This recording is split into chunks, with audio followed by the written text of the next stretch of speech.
एक गांव में प्रेमजी तिवारी नाम का एक बहुत ही बढ़िया बावर्ची रहा करता था। वो जिस गांव में रहता था उसी गांव के एक ढाबे में वो खाना पकाता और जिंदगी गुजारता। प्रेमजी तिवारी के माँ बाप तो नहीं थे, पर एक बहन और एक भाई था। बहन की शादी करवाने के लिए और भाई को अच्छे से पढ़ाने के लिए वो बेचारा दिन रात कष्ट किया करता था। प्रेम जी के बनाए हुए सारे पकवान कई सालों से बच्चे, बूढ़े, गांव के बाकी सारे लोग बड़ा मजा लेके खाया करते थे। इसकी वजह से वो जिस ढाबे में काम करता था उस ढाबे का नाम अच्छा हुआ और कमाई भी बढ़ गई। एक दिन प्रेम जी के एक दोस्त ने प्रेम जी की बहन की शादी के लिए एक अच्छे से लड़के के बारे में बताया।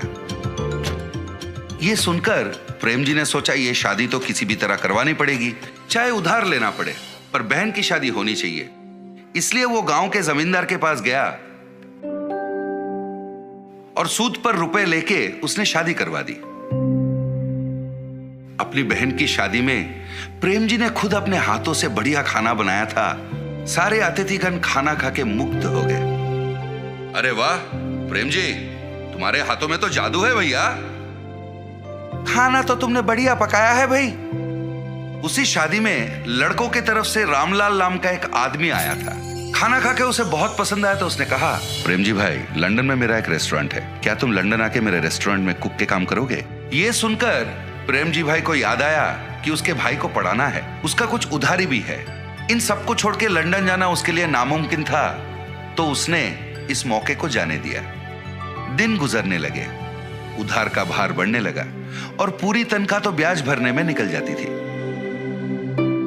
भाई को पढ़ाने के पैसे कम पड़ने लगे, घर चलाने में भी दिक्कत होने लगा, तो प्रेम जी भाई इन बातों को लेके मन कचोट के रह जाते थे। इस तरह महीने बीतने लगे, पर प्रेम जी भाई का आमदनी नहीं बढ़ रहा था। फिर एक दिन प्रेम जी भाई उदास बैठ के उपाय के बारे में सोच रहे थे। उसे लंदन से आए हुए रामलाल के बातें याद आए।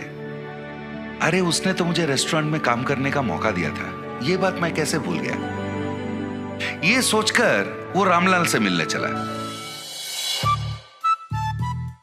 अरे प्रेम जी, आप इस तरफ। आपने तो उस दिन कहा था ना कि लंदन में आपके रेस्टोरेंट में कुक की नौकरी मुझे देने को तैयार है।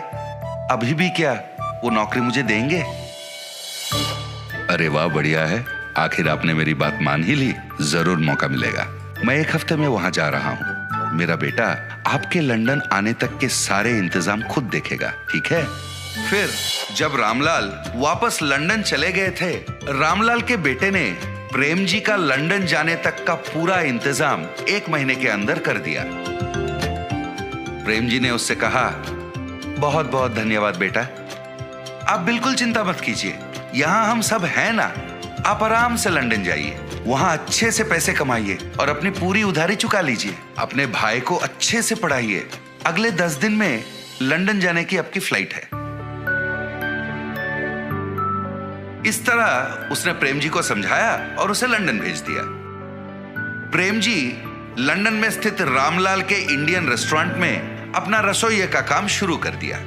उसके खाना पकाने के तरीके, सब्जियों को काटने के तरीके, खाने को प्लेटिंग के वक्त गार्निश करने के तरीके, और सबसे बढ़िया बात यह थी, जब उसका खाना पकता था पूरा रेस्टोरेंट खुशबूदार हो जाता। वो मन लगा के लजीज खाने बनाता रहा और कस्टमर खुश होते रहे। खाने से खुश होकर लोग उसे काफी पैसे टिप में देते थे। इससे प्रेम जी खुश होकर और बढ़िया पकवान बनाने लगा। इधर महीने का तनख्वाह मिलता था और टिप की ऊपरी पैसे होने के कारण उसका आमदनी बढ़ गया, और जितने भी पैसे वो कमाता था पूरे पैसे वो इंडिया भेज देता। फिर रामलाल के बेटे से बात करता और उनसे कहता कि उन पैसों से उसकी उधारी चुका दे और उसके भाई को बढ़िया सा कॉलेज वगैरह में भर्ती करके पढ़ाए। इस तरह 6 महीने बीत गए। इन 6 महीनों में उसने कई बार पूछा कि मेरे भाई से फोन पर बात करवा दे, पर कोई ना कोई कारण बोलकर रामलाल के बेटे उसे टाल देता, तो प्रेम जी को संदेह होने लगा। फिर जब रामलाल अपने बेटे के साथ बात करते थे, वो चुपके से उनकी बातें सुनने लगा। एक दिन रामलाल से मिलने प्रेम जी जा ही रहे थे। उसने देखा रामलाल बहुत गुस्से में किसी से फोन पर बात कर रहा है, तो वो छिप के सुनने लगा। 6 लाख रुपए है भाई, ऐसे थोड़ी ना आ जाते हैं। प्रेम जी का हाथ का खाना बढ़िया है, इसलिए उसे मैं जो तनख्वाह देता हूं और उसके टिप के पैसे मिलाकर हर महीने उन पैसों को मैंने बचा के रखने को कहा था, ना कि इसके बारे में प्रेम जी के भाई को बताने के बारे में। कोई ना कोई उपाय निकाल और मुझे वापस फोन कर। उनकी इन बातों को सुनकर वो तुरंत अपने घर गया। अपना पूरा सामान उसने समेट लिया और उसी वक्त वहां से निकल पड़ा।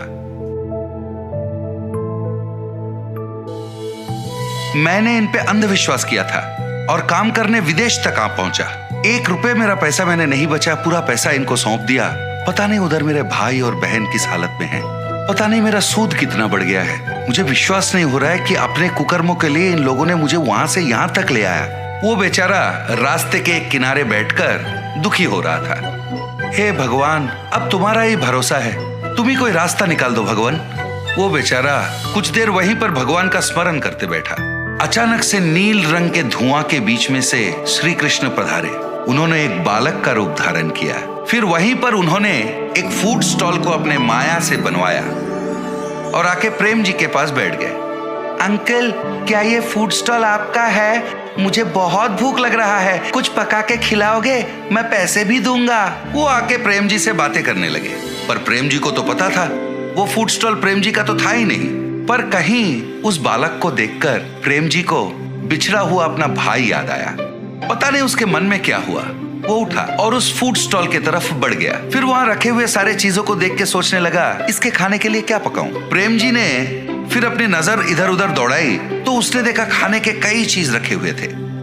अरे पता नहीं ये फूड स्टॉल है किसका? इतने सारे खाने की चीजों को यहाँ छोड़ के कहाँ चले गए? वो सोच में पड़ गया। इस तरह अचंभित होकर वो सोच रहा था, वहां खाना खाने दूसरे कस्टमर भी आना शुरू हो गए। प्रेम जी ने उस बालक के लिए बड़े प्यार से खाना पकाया। फिर वो बालक को ढूंढने लगा और वो बालक उसे दिखा नहीं। और इधर वहां बैठे जो बाकी कस्टमर थे वो सारे फूड फूड फूड कहकर प्रेम जी को पुकारने लगे, तो प्रेम जी उनके लिए खाना बनाने में मगन हो गए। इस तरह बिना कुछ सोचे समझे ही प्रेम जी के जीवन में एक नया मोड़ आ गया था। इसके अलावा वो फूड स्टॉल मेरा है कहने वाला कोई आगे ही नहीं आया। तो प्रेम जी ने सोचा शायद ये भगवान की मर्जी है और उन्होंने ही उसे यहाँ भेजा है। वो अपना काम में व्यस्त हो गया। रामलाल को प्रेम जी के फूड स्टॉल के बारे में पता चला तो उसे रोकने वो खुद आ पहुंचे, पर उसे पता नहीं था ये स्वयं भगवान की देन है। वो उसे कहाँ रोक पाता। इतना ही नहीं, उसका खुद का धंधा ठप होने वाला था और उसका दिवालिया निकलने वाला था। फिर प्रेम जी ने अपने कमाए हुए पैसों को जमा किया और एक विदेशी के सहायता से उसने अपने भाई को लंदन बुला लिया। वो अपने भाई को लंदन में पढ़ाने लगा, अपनी उधारी भी चुका दी और फिर अपनी जिंदगी को वो आराम से खाना पकाते हुए जीने लगा।